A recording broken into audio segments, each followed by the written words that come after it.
Bem-vindos! Vamos começar com um cenário. Imagina só que você é gerente de uma agência bancária, a única numa cidade pequena. Aí um dia chega uma ordem da matriz. A agência vai fechar para cortar custos. Legalmente, a decisão é incontestável. Mas e eticamente? O que você deve para a comunidade que depende dos seus serviços? Para responder uma pergunta assim que vai muito além de qualquer manual, a gente precisa mergulhar fundo num tema que é a espinha dorsal da carreira financeira, a ética. Nossa, e esse cenário hipotético ele é a realidade de muitos profissionais, sabe? Ele captura perfeitamente o porquê de esse tópico ser tão crucial. Não se trata de memorizar regras, mas de construir uma bússola interna. O nosso material de apoio hoje, a aula 15 Ética do Estratégia Concursos, do professor Stefan Fontini, nos dá as ferramentas para construir essa bússola. A missão aqui não é só passar na prova, é entender a diferença fundamental entre o que a lei permite, o que os costumes ditam e, bom, o que os princípios exigem. Exato, uma bússola, essa é a palavra perfeita.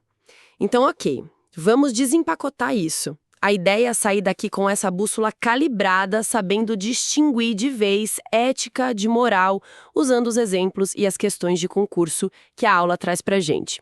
Transformar a teoria em algo palpável. Vamos começar pela base de tudo, a origem das palavras, que o professor Fontini destaca logo no início. A aula vai direto na etimologia, o que já clareia muito o caminho, né? Ética vem da palavra grega ethos, que significa algo como o caráter, o modo de ser de uma pessoa, a sua morada interior. Por outro lado, moral vem do latim mores, que se traduz como costumes, hábitos de um povo. Só por essa origem já dá para sentir que não são sinônimos, certo? Exatamente, a raiz já entrega o jogo. E na prática, a distinção fica ainda mais nítida. A ética, que vem do ethos, ela é a disciplina filosófica. É a ciência que estuda a moral. Ela é teórica, reflexiva, universalista. A ética se pergunta por quê. Por que a gente considera a honestidade um valor? Qual é o princípio por trás da regra? Entendi. Já a moral, vinda dos mores, é o objeto de estudo da ética.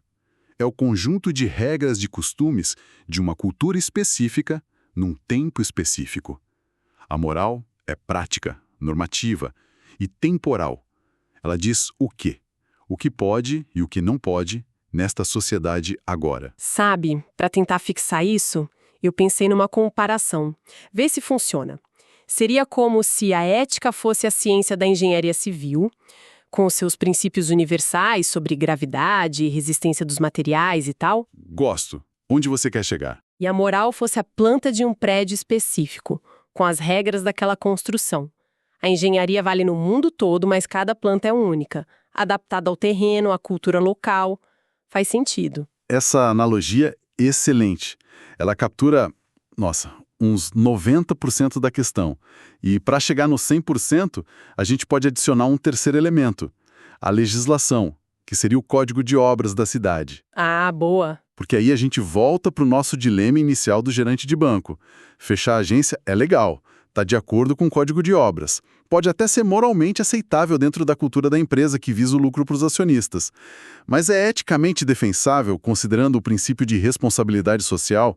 É nesse triângulo ética, moral e lei que os maiores dilemas profissionais moram. E essa capacidade de navegar no triângulo é o que diferencia um bom profissional. A aula do Estratégia Concursos aprofunda isso com mais dois conceitos: senso moral e consciência moral. O que seriam eles? Então, o senso moral é a nossa reação de pele, o sentimento imediato de certo e errado. No caso do gerente, é aquela voz interna que grita: isso vai prejudicar muita gente. Isso é errado. É intuitivo. Ok. A consciência moral, por sua vez, é o passo seguinte. É a reflexão racional sobre esse sentimento. É o gerente sentando e se perguntando: por que eu sinto que isso é errado? Quais são os princípios em jogo? Quais as consequências para cada parte envolvida? Qual a minha real responsabilidade? Um profissional do mercado financeiro precisa ter uma consciência moral afiadíssima, porque o senso pode ser enganado por pressões e interesses, sabe? E essa capacidade de reflexão, a tal da consciência moral, é justamente o que as bancas de concurso tentam medir. Elas sabem que não adianta ter um funcionário que só segue regras. Ele precisa saber pensar eticamente. A aula mostra isso com questões bem práticas, como uma da SES Gran Rio para técnico bancário. Ela não pede a definição de ética, mas apresenta cenários e pergunta qual deles representa um comportamento adequado. As opções erradas são as mais instrutivas. Sim, elas são mini estudos de caso sobre o que não fazer. Um dos cenários descreve um contador que maquia os balanços, omitindo dados para inflar artificialmente o lucro da empresa e assim agradar o mercado. Nossa! Outro cenário fala sobre o presidente de uma instituição que aceita presentes, tipo viagens e hospedagens de luxo de uma empresa parceira. Clássico. E um terceiro descreve um diretor que cobra comissões pessoais por fora das empresas com quem ele fecha contratos em nome do banco. São situações que, infelizmente, não soam como ficção, né? Pois é. E o fascinante é analisar por que isso é antiético, indo além do óbvio porque é proibido. Não se trata só de quebrar uma regra do código de conduta da empresa, que seria o nível da moral. Trata-se de dinamitar princípios éticos universais: honestidade, transparência, lealdade e principalmente imparcialidade. Em todos esses casos, tem um conflito de interesses gritante. O profissional coloca seu interesse pessoal ou o interesse imediatista da empresa à frente do interesse do cliente e da sociedade.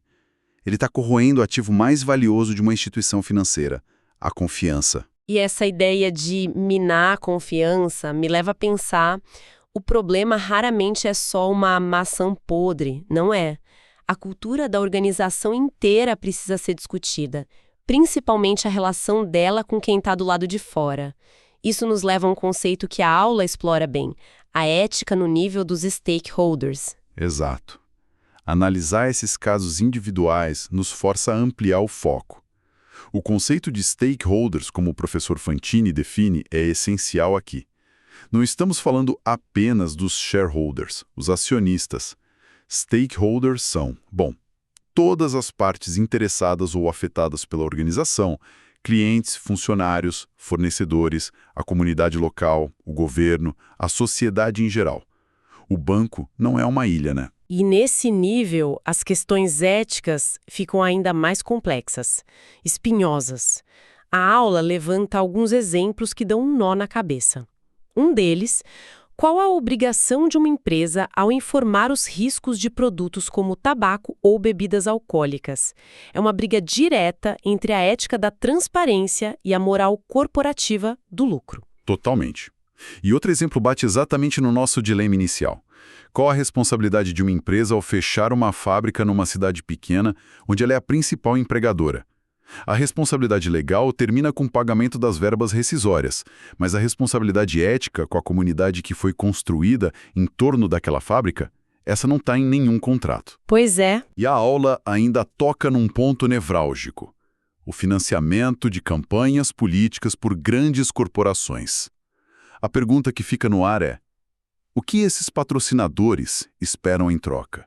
Isso questiona a própria integridade da relação entre o poder econômico e o poder político. Todas essas são questões que mostram como a ética organizacional é um campo minado sem respostas fáceis. E o material de estudo, citando o autor Idalberto Schiavenato, reforça um ponto que parece óbvio, mas é constantemente esquecido. Sim, o ponto crucial de que ter um código de ética na parede ou no site da empresa é inútil se ele não for vivido.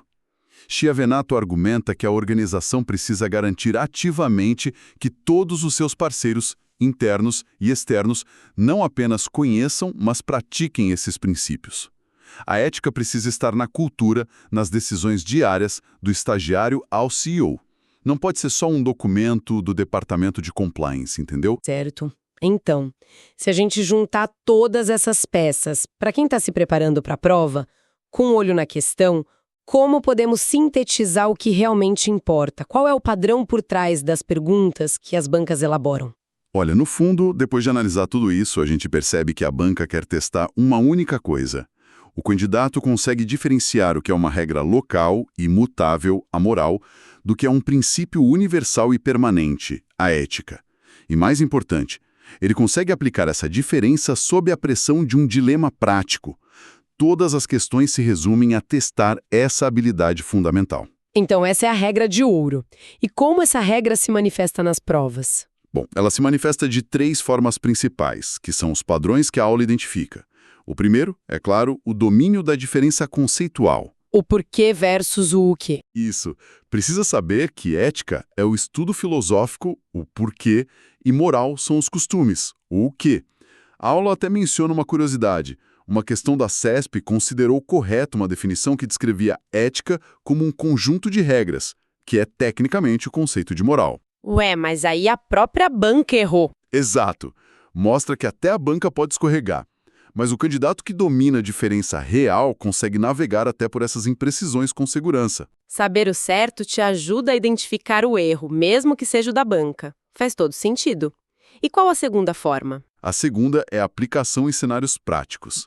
As questões raramente são um verbete de dicionário.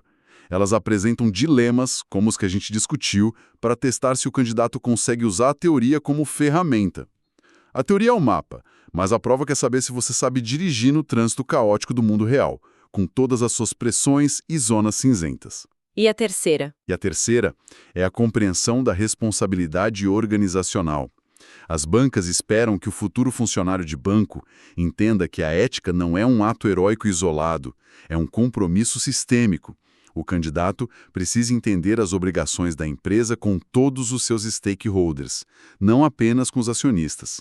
As questões sobre impacto social, ambiental, político, elas estão cada vez mais comuns porque a própria sociedade está exigindo isso das corporações. Perfeito. A regra de ouro e suas 3 manifestações. Distinção conceitual, aplicação prática e responsabilidade corporativa.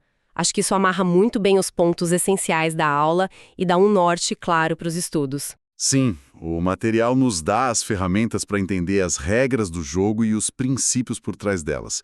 Mas sabe, essa discussão toda me deixa com uma reflexão final, inspirada na própria bibliografia da aula, que inclui o Código de Ética do Banco do Brasil. Um código de ética é fundamental. Ele estabelece o que é proibido e o que é obrigatório. Mas ele pode, por si só, criar uma cultura onde as pessoas genuinamente queiram fazer a coisa certa, mesmo quando ninguém está olhando. Fica a questão para pensar. Qual a diferença entre agir por simples obediência a uma regra, por medo da punição, e agir por uma verdadeira internalizada convicção ética? A resposta para essa pergunta é o que, no final das contas, define um profissional e uma instituição de verdade.